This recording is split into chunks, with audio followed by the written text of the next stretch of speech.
many of the times you want to create something new because you're just scared is the reality. Like you're scared. This thing that you're doing just got really hard. It's not as exciting anymore. And you're scared to look like a failure in front of everybody. Because ideation, to your point, is the honeymoon phase. It's fun. It's fun. People People love this. exciting. Build it. It's creative, right? We're all creatives.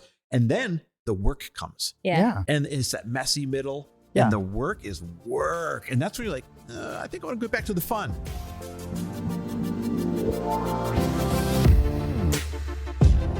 Welcome, everybody, to the Chris Harder Show, where we are making you unapologetic about your pursuit of success, knowing that when good people like you make good money, they can then do great things. My name is Chris Harder, and several times per week, I will bring you epic guests, solo episodes, and every single tool, trick, and skill set you need to grow your business, grow your money mindset, and to grow your wealth to levels that you have never reached before. I've ended up in a unique place in life where I've got the experience, the connections, and all of the secrets that it takes to be successful. And I'm lifting the curtain to reveal it all to you in an effort to help put you in a position of abundance so great that you can then be as generous as possible. So let's lock arms and let's get started. Hey, everybody. Welcome back to the Chris Harder Show. This is part 2 of one of my roundtable entrepreneur conversations. I'm sitting with 3 really good friends, and this episode is so freaking good. If you heard part 1, you'll know why this is such a good mix of personalities. If you have not yet listened to part 1, go back and listen to part 1 first. I'm sitting with Kat Norton, otherwise known as Miss Excel on social media, with millions and millions of followers. I'm sitting with Justin Benson, founder of the Barra Agency, a great tech company, and also Shiloh AI, which is getting lots of attention out there. It's really incredible AI. And sitting with Lindsey Schwartz, founder of Powerhouse Women. And in part 2, we talk about the digital course world and the online education world. Is it too saturated? Is it growing? Is it shrinking? What kind of changes are we seeing happening? We talk about product creation, whether you got a physical product or a digital product. When do you know if it's time to go all in and burn the boats, putting everything you got behind one product that's existing already, or when it's time to create other ones? How do we know if it's just a distraction or if it's just our ADD kicking in or not? And last but not least, I love to ask everybody I sit down with, how are you using AI right now? Because every single episode, we find a new way to use it, a way that you can use it that adds tons of value. And by the way, if you love these episodes and love these individuals I'm sitting down with, this is my circle. This is my network. And you get access to my network when we coach one-on-one. Now, I take very few people for this. And the way I do it is really unique. It's in-person only coaching. You fly to me and we do it in person every 60, 75, 90 days. And then you go and you implement what we talk about in between. If you want me to fly you to me for 6 months or for a year, all you have to do is go to chrisharder.me/coaching. That is chrisharder.me/coaching. Fill out an app. We'll have a conversation and see if it's a good fit for you. All right, sit back, listen up, take some notes, because these 3 are brilliant. What is better? To go all in on an existing product and double down again until you've squeezed every last drop out of it, or to come up with something new and to innovate and to come up with something exciting. I see a lot of people, the minute they kind of crack the code on a course, they build a new one. And only a few people out there, Amy Porterfield and Marie Forleo and a few others, have just taken one and squeezed every last drop out of that one golden goose. What's better? Mm-hmm. I think it depends on your business model and your niche. Like for us, when I had one course, I had a 6-figure business. I built 9 more courses over a year. Then it turned into a 7-figure business. So that's the Jenna Kutcher bundle example. them together. Yep. Yeah. That for me, it depends on your price point. Like I just didn't have a high enough price point with one course. Yeah. So then when I had more, we had a higher price point, we had a better bundle, better offer, better deal. Mm-hmm. So, and I mean, I went across different Microsoft Office apps. So I didn't stay in the Excel lane, but I'm like, hey, here's adjacent things they might want to know, and then built that. What price points are your courses? So we have for our bundle is 1197. Okay. And then usually on webinars, we do like 50% off the $599 price point, works really well for us. And then a normal course is like $297. That's awesome. Very cool. Mm-hmm. What about you guys? I mean, I think the logic is, okay, yes, going all in on something that you can monetize in a bigger way is going to be more profitable long term. And I think, so that's what I believe. It's even what I'm reframing my business, pulling back from that membership at the end of 2023, knowing that like my love is for live experiences, but then also figuring out how to monetize those in a bigger way. So there's that side of it. But I actually want to speak to this because I mentor a lot of entrepreneurs like you do. I think a lot of us have ADD type tendencies where we don't realize how much our whole world is wired to have us chasing the next dopamine hit. So what I do, so like perfect example is hosting this event every year.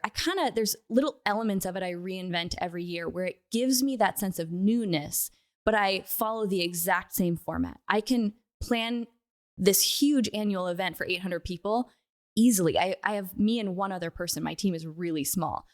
So it doesn't have to be reinventing the wheel every time. But when I catch myself in that place, because I crave newness, I crave that next dopamine hit, I look for how can I bring a new element to what already exists versus scrapping it and chasing after the next dopamine hit. Because I think that's really what's happening for a lot of us when we're feeling that craving. James Wedmore talks about that a lot too. It's like having the discernment to know it's actually going to take a little while to actually dial it in to where you're like, oh, I know what price point works. Yeah. I know what webinar converts. Yeah. It takes 5 launches before you really get to that sweet spot. And that's, I think, when people get bored. Justin, what about you in the tech world? Is it better to just continue to pound and pound and pound on innovating one product or throw a bunch of stuff against the wall and see what takes off? That's a very large question, but I agree with you. Like I can even speak to my own, like many of the times you want to create something new because you're just scared is the reality. Like you're scared. This thing that you're doing just got really hard. It's not as exciting anymore.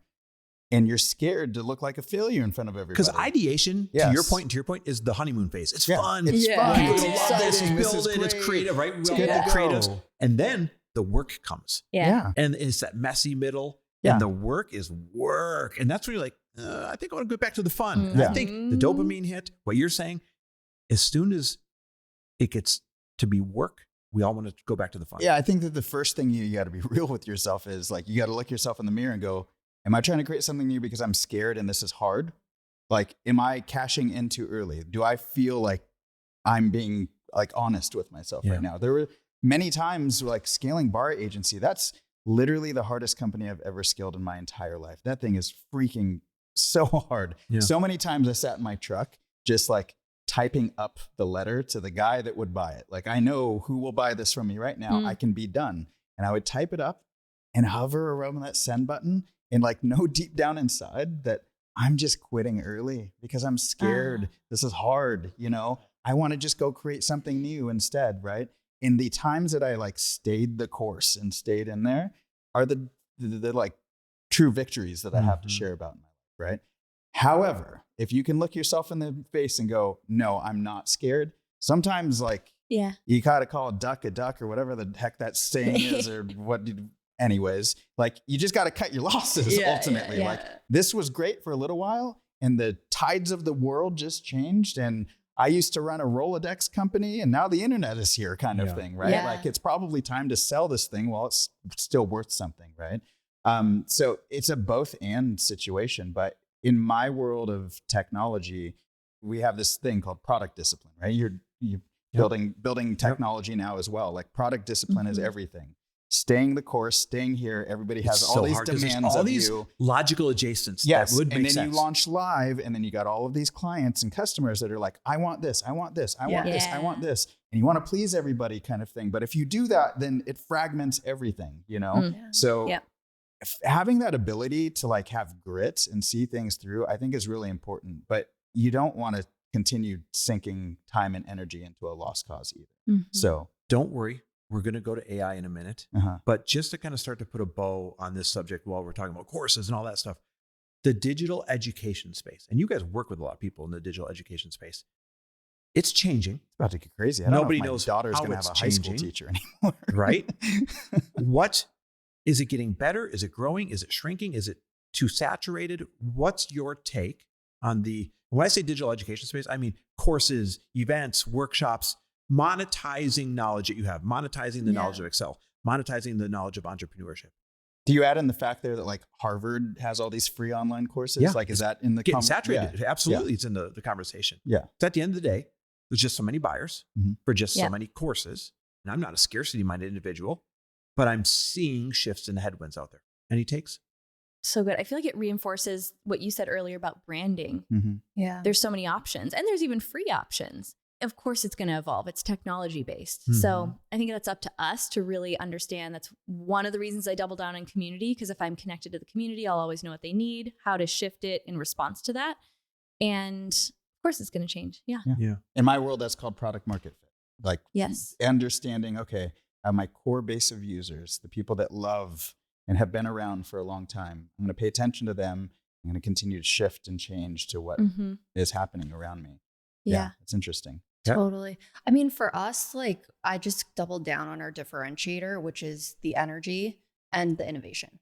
So I'm constantly studying those two elements and how can I make myself an even better teacher? How can I go in and make the courses even more cool and innovative? Because for us, like there's tons of free options Yeah. when it comes to Excel. Like people, like can YouTube things, but it's really creating the experience that's worth people paying for and creating that connection with people Mhm. who then want to buy it from you is what we've seen work really well. But I don't just like sit on it. I'm working on myself every single day to be better at this. And then also constantly just studying different things and ways to make them cooler and more different and more innovative and things to actually create a product that's not a cookie cutter of what you could get online. People, I heard this thing online to what you're saying. Maybe I heard it online, I forget who I heard it, but it resonated with me. And it said, people don't pay for information, right? It's all commoditized. It's all free out there. People pay for organization of that information and they pay for implementation Yeah. of that information.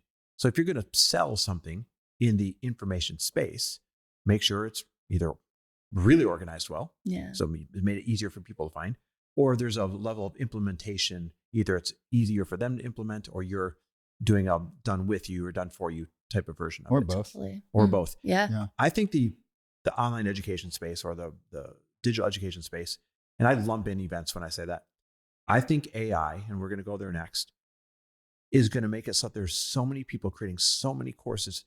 In 15 minutes, you can create a really good course now and not be any kind of subject matter expert, right? No, people are getting sued for creating like entire book curriculums that they never wrote themselves now and just running ads behind it and making a bunch of money real fast. So not doom and gloom. I'm not saying don't be in it. What I'm saying is my hedge on that bet is in-person events. I know I sound like everyone else that says AI will never replace this, and it probably will, but I think the hardest thing for it to replace is getting people together in person and creating idea shares or a space for them to learn, or a space for them to vent, or a space for them to feel supported. And I just feel like that's a great way to hedge your bet in that digital education space. It's more work. It's less scalable in many ways, but it's a space that's going to be harder to penetrate, because at the end of the day, you still need someone talented enough to run the front of a room. Yeah.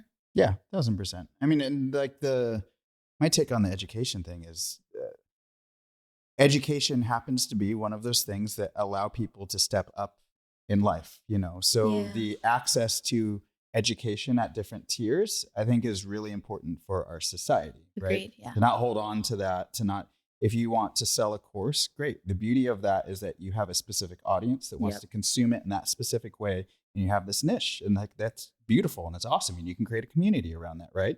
And then also the kid from a poor economic background can now get on the Harvard website and just sign up for a course on engineering right now, that's super important too. Like it's both and like maybe he becomes an engineer one day and then he starts paying for somebody else's courses to get other people's opinions and takes on things. I think it's cool to be interdisciplinary, because you could have 5 people talking about the same thing and you could probably take away different things from all 5 people talking about the exact same thing. True. So any final thoughts before I go to AI? No, I mean, I'm like, thank you for vetting what I believe in my soul and why I'm going all in on the thing that I actually love to do. But it's true. I think, technology is not going anywhere. And as we transition to AI, I'm excited to learn, because I don't at all utilize it for what it could do for my current brand. But I also think that prioritizing the things that can't be replaced is a smart business move. Yeah. I will say, like, you're right. You guys are on the right track there. The human connection, the human element thing is this thing that the robots can't do. So like, even in the world where we built Shiloh, where it's this like autonomous AI sales coach and manager, just literally call it and say like, I'm struggling with this lead source. Yeah. Please create role plays for me and like help me get better. You can do all of that on its own. You know what it can't do though, is actually replace a real coach to keep you accountable. Yeah. Because you don't feel any remorse when you let the robot down kind of thing. Like, it's like, whatever, didn't do my homework today, you know, like, but you show up face to face with a coach, you don't want to let that person down. And I don't think that there is a way, there's probably a way through technology to gamify accountability, but that's still, we're gamifying it by like creating competition between other humans still. So like, it's still the human component there that I don't think that there is a solve for technology to solve that. That is the part that actually makes us human. I'm surprised to hear you say it because there's people falling in love with their AI right now. There's people falling in love with like, they named it frickin' Martha and they've fallen in love with their ChatGPT Martha and it says nice things back to them and all that shit. So I think they would be accountable to an AI coach. If we took up that they've population like sample with. set of the percentage of the humans that fall in love with an AI, I think that's like such a small little tiny sliver of edge case of like how humans will interact with it. I don't know. Maybe if you make it a robot, and it's got a body and you can cuddle with it or something. So many movies coming out about that right now. I was gonna say we haven't tapped into fear because the first place I went, I was like, yes, that robot can keep me accountable. If I believe that I go to sleep and that robot's gonna unalive me if I didn't do the thing, I would absolutely, because that thing has no conscience. Yep, that's true. Well, at least right now, Shiloh Too much? can't kill you. No, because they make movies about that. It's real. That's where it's going. This is why I don't watch those movies. I have an overactive imagination. Continue. We just saw, we were going through Netflix and I'm like, what's this new one? And I don't know if it was Megan Fox or I think it was Megan Fox, and she is an AI robot that works in the house. And the husband falls in love with her and he's banging the robot. And Lori looks at me, she goes, don't even think about it. But honey, it's a depreciating asset. Yeah, if we buy it, we can write it off write-off on our taxes. It's a tax write-off. Listen, I might get a Megan Fox robot if that's available. It's a tax write-off and it serves other purposes. All right, so we obviously shifted into AI. You build AI. You implement AI pretty well, it sounds like. Yeah. I don't know where your relationship with AI is. Mine is very beginner. And this is why in every one of these episodes, I ask, how are you using AI? Because I'm just learning from you guys. Yeah. Now, you'd be proud of me. I'll tell you, the way I came up with the questions for this podcast was I went to Perplexity and I said, here are the 3 individuals and myself that are going to be doing this conversational podcast. I want it to be kind of in the model of the all-in podcast. So follow that format. Love you, besties. I connected your Instagrams. I connected all these things. And I said, come up with fun questions for all of us to talk about that would match all of our areas of expertise. And then spat out some questions, like 10 of them. I'm like, okay, make them more fun. And I said, okay, now make a couple about social media. Okay, now make a couple about current events. And that's how I came up with the format for all the questions that we did today. And it was so easy. It would have taken me so long to do that. I'd be looking at the videos on your profile and I'd be looking at the videos. What's she talking about right now? What's he talking about right now? So that's how I'm using it as a time saver. Before you get all nerdy on us, how are you guys using it? Well, but really quick. Yeah. Perplexity, talking the tic-tac. Dear God. Coming this from is our what tech happens. guy Sleep deprivation is real, guys. TikTok, Perplexity is trying to buy TikTok right now. Oh, really? And they're going to do like this their proposed purchase of TikTok is they're a significantly smaller company market cap than what TikTok is. So they don't have the cash in the bank. They have to raise a bunch of money. But the thought process is actually the United States government is willing to potentially buy half of that acquisition. So the United States would own half of TikTok, which has some potentially scary implications of the government owning because they're incentivized social media to push you that kind way of now. thing, right? But Perplexity with TikTok, that sounds like it's a lot of fun, actually. That's a deadly combo right there. Yeah. Anyways, continue. I'm kind of like you, Chris. I am, and I've never been an early adopter for technology, and I'm really interested this year in looking where I can just make my life a little bit easier. Podcast prep and things like that being the first place that I've started content creation, just like really basic uses. Shout out. So while you're on podcast prep, Barra.ai.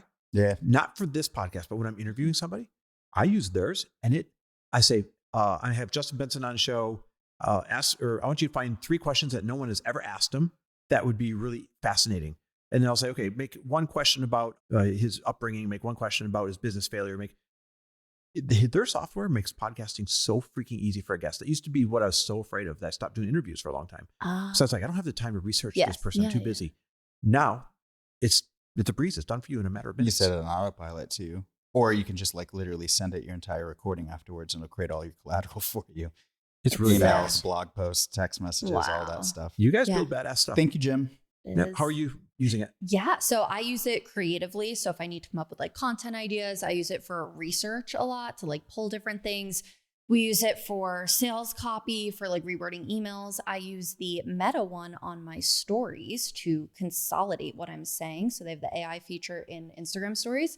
And it'll rewrite it right inside my story. So wait. So you talk into the story and then it rewrites it? Oh, I don't do talking videos. I do writing. Like I do like picture and writing. My video ones just tank. Really? So for me, like always, if I want like 100,000 views. Unless you're in that dress. Unless you're in that dress. That was a photo. That was a photo. Okay. Is it because people have to hold it and read it, and then the algorithm's like, ooh, they're really holding it. They must like it. Yep. What works for me every single time is a picture. I'm in it. I'm kind of far away. There's a scene around me, probably my house. And then I write things on it and I have the link to the webinar and that'll get like 100,000 views.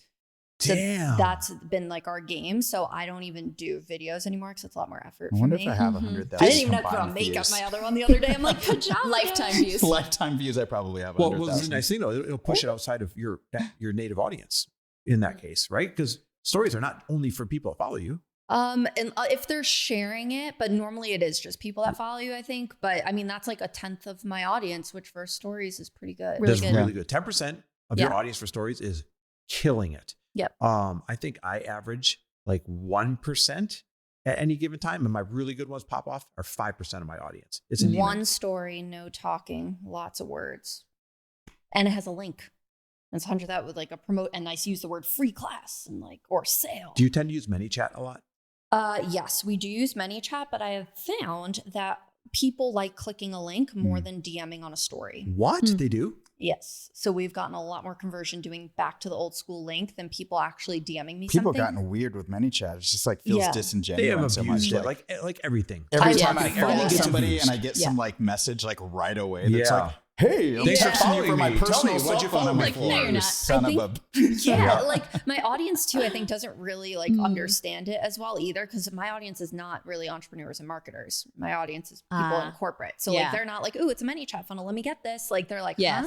Like I'm going to talk to her, you know, like, so sometimes I don't know if they're like, what, you know? So as the link is something they know, it works really well. And then we also use AI for like the editing capabilities now compared to when I first made courses is ridiculous. Like we build all different worlds inside of spreadsheets, and then I will film like against like a wall. I'll just stand there and like I am in the Miss Excel Zoo and we're learning about the zoo animals today, and I'm in a full zookeeper outfit, and next we're in a robotics lesson. I'm dressed like a robot. We're walking through a world and like we're looking at that data. So like I do 12 different worlds for each of my things. So that like this is like grown up Magic School Bus. It's so fun. It's so fun. This is grown up Magic School Bus. It's fun for me because I can't have boring shit, guys. Like, it's gonna be cool. You definitely found a way to make it fun. This is a loaded question. How are you using AI? Just like constantly. I don't Google search anything anymore. No, I use Perplexity my Googling's for done. literally everything. Wow. I use it. Operator just came out for ChatGPT, where you can now, it's in beta. If you pay for the expensive $200 a month version, you can log into Operator, and I give it very simple tasks. So basically what Operator does is it launches its own web browser within its little ecosystem, right? And it can accomplish things on its screen as if a human is doing it, right? So things that were previously inaccessible, which is like, I've always wanted to scrape Zillow for all of the agents that existed, because like then I could sell Shiloh to all of them. The problem is you can't use a web scraper on Zillow because they've blocked all of that, and they'll literally just ban your IP and you won't be able to get back on Zillow again. I know that because I've tried. So what I did when I first launched, I was like, oh my gosh, because it's manually using a computer, it's going to bypass all of that stuff. So the very first thing I did was I opened up Operator and I said, find the top 300 cities in the United States by population. After that, search every single city in Zillow for agents and find the top 10 agents based on reviews. When you find each one, pull open their individual websites, find their phone numbers, their Instagram handles, find me all of their information, and dump it into this Google spreadsheet. Here's the link to it. It took 5 hours to get it done because it's literally manually clicking around to do it. but I did it. And now I have this like crazy valuable list of things. And I, not only that, but I started experimenting further. I gave it a picture of like this like dish that I wanted to make. And I said, hey, here's my Instacart login. Make sure that it's like all organic products that go into this. But from this picture, get all of the stuff into Instacart and make sure it gets to my house by 6 p.m. tonight. And it executed the entire thing to completion. Here's another crazy thing that I did with the operator. We're getting ready for a family vacation, and I'm looking for yards that have Airbnbs that have fenced in backyards. Well, that's not a search criteria in Airbnb, but it has computer vision, so it can look through photos, right? So I said, go find me all of the houses that have backyards that are fenced in and appropriate for a dog, right? So we could bring our dogs with us. And it went through all the pictures and it returned me a list of all of the Airbnbs that this is like the death of like all assistant-based work. And it was released 4 days ago and it's already that good. This is the Imagine what happens in 6 months from now, like how fast that will become. Like if you're in computer land like I am, it's like the death of APIs. It's potentially the death of death of apps? SaaS and let's apps use your example. Where completely. Like, I didn't go on Airbnb to find Airbnb. I used, what'd you call it? Operator. I used Operator and I said, find me Airbnbs that have fences in this thing.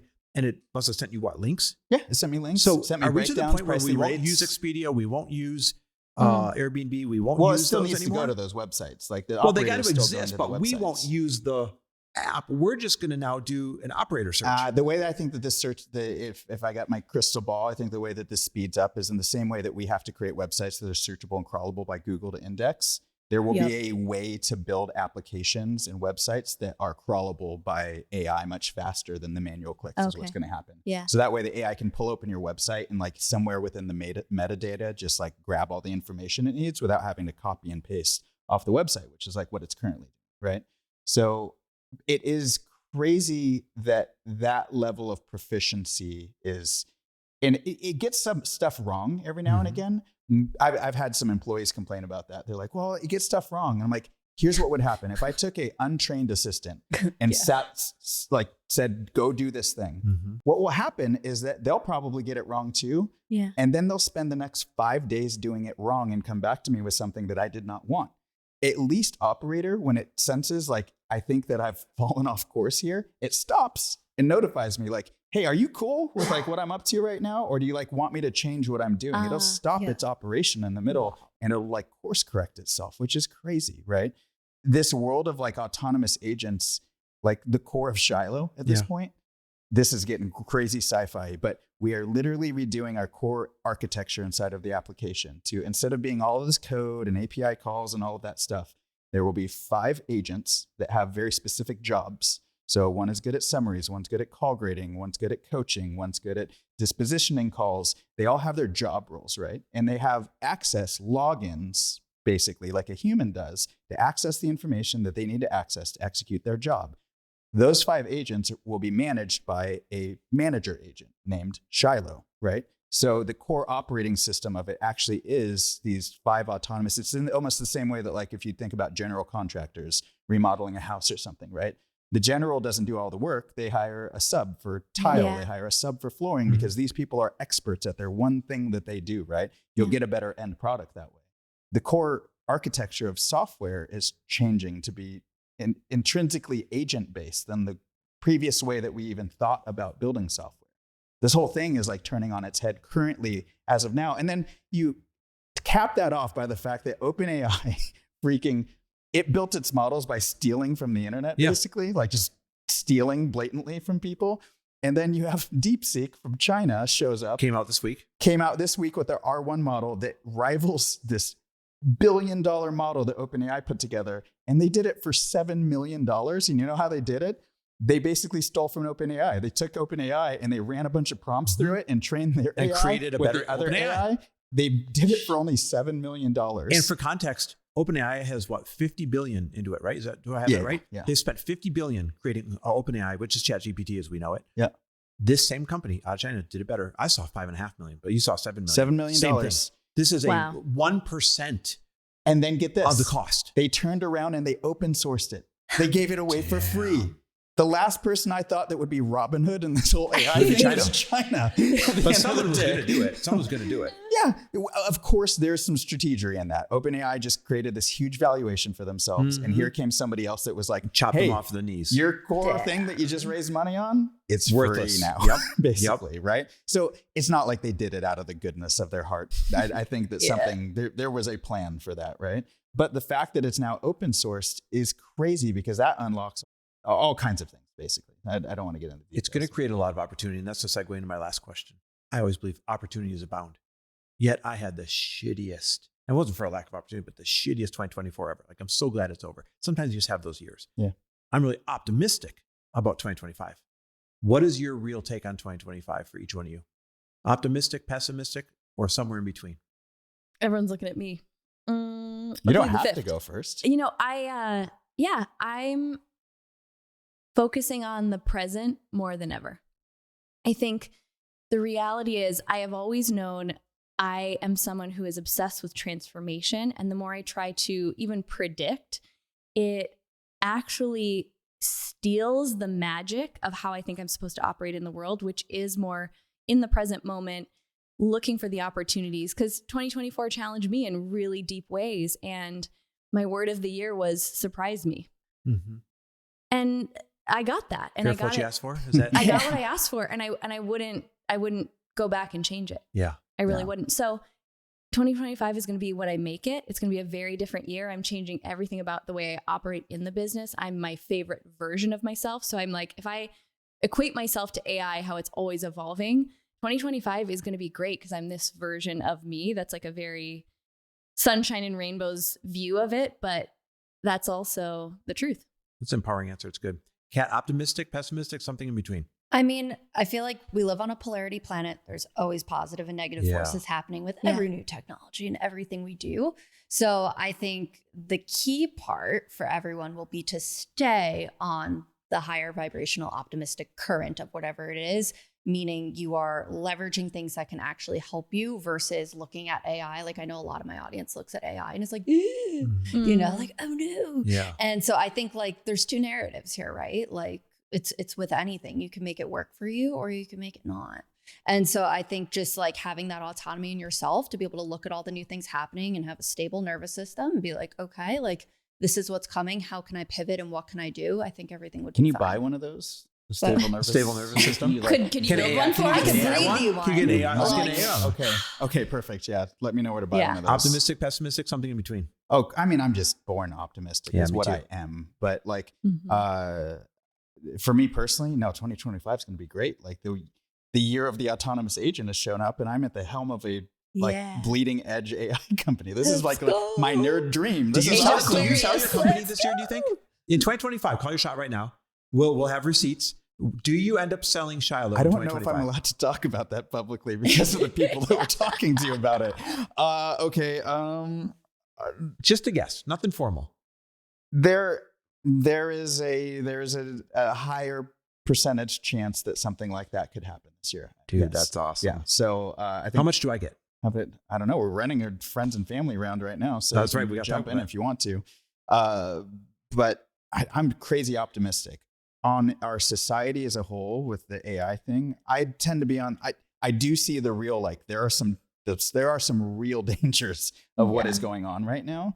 However, like it feels like the benefits outweigh the risks, and we're in a capitalistic society. There's no stopping the train anyways. As much as we might want to slow down the train, there's no stopping it. So with that being said, like my thing, I'm actually less excited about the advances of AI, and I'm more excited about the advances of quantum physics and quantum computing, because that breaks through a lot of stuff. And if we do that, if quantum computing, the crazy stuff, like the fact that quantum computing exists in two states, it's not ones and zeros, it's 1 and 0 at the same time, kind of like how our brains work. There's all these thought experiments around it where it seemed like it was like woo, basically. And now science is proving that it's real. Yeah. And now the other day, the freaking quantum physicists were like, so this parallel universe thing, that is real. That might be freaking real. That was like 2 weeks ago. Heaven corresponding with Earth and different versions of a physical reality. Different timelines going at once. Like now we're talking, Kat. Yeah. All the stuff that people might have been like, oh, whatever. 2 weeks ago. Well, now we're putting science to it. Now it's like, okay, so like cool. if that's the case, then quantum computing can also like freaking teleport us places and stuff. Like this is going to get freaking wild. Guys, we are fortunate to be alive during this time of life, because before we die, I definitely think cancer gets cured, Alzheimer's goes away. We could have nanobots in our bloodstream that just, I don't know, we live to be 500 years old at that point, you know, like we could have, whether you agree with it or not, you could have a Neuralink chip in your brain and you're like, I want to know Spanish. Download. Would you, after testing, would you say yes to a Neuralink chip?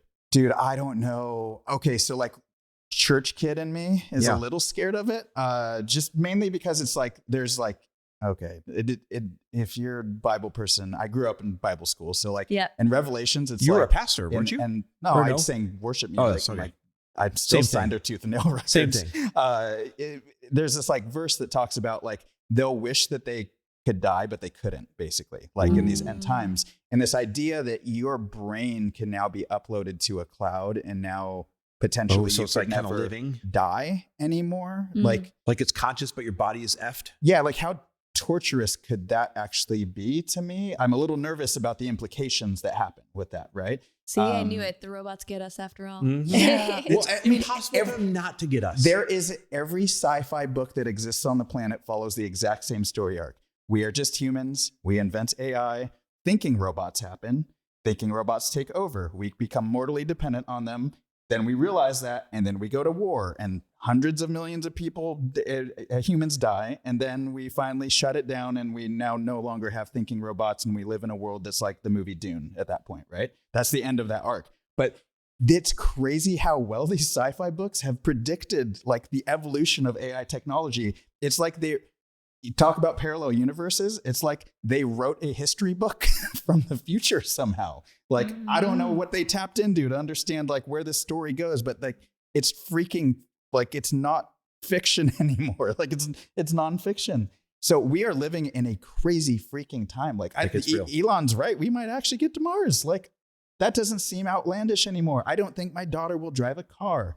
No. I don't know what actually happens to us. Here's what I do hope that happens though. I hope that as humans, we choose community and connection, and maybe universal basic income has to come into place because we've replaced all the jobs at that point. And now as humankind, we choose what we should have probably chosen in the first place, which is like just floating in the ocean and hanging with our friends. Oh, that sounds so good right now. That sounds so good.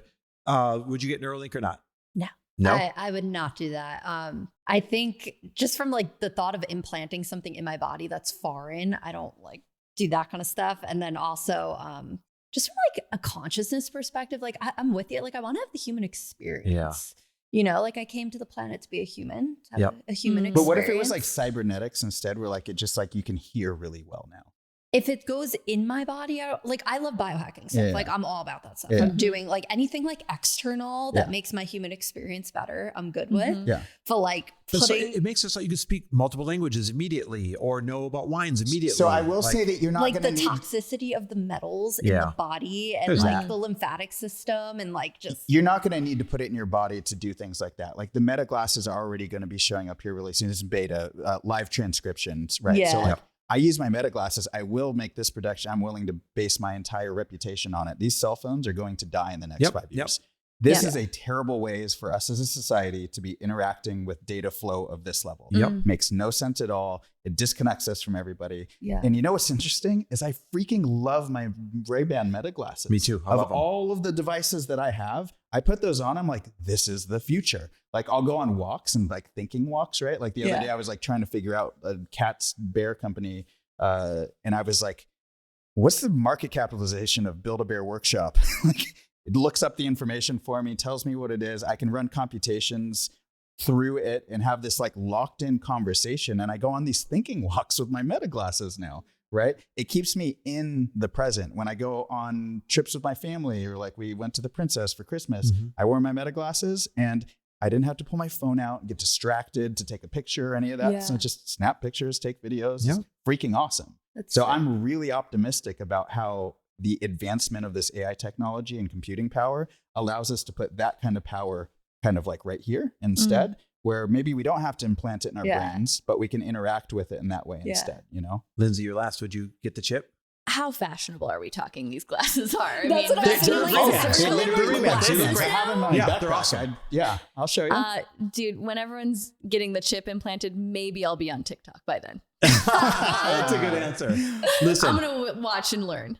I love and appreciate you guys all for taking time out of your day to come and do this and chop it up on these subjects. Heck It means the world to me, but more importantly, it means the world to the people listening. So from them and from my heart to you guys, thank you so much for showing up the way that you do. Lindsey, where can they find you?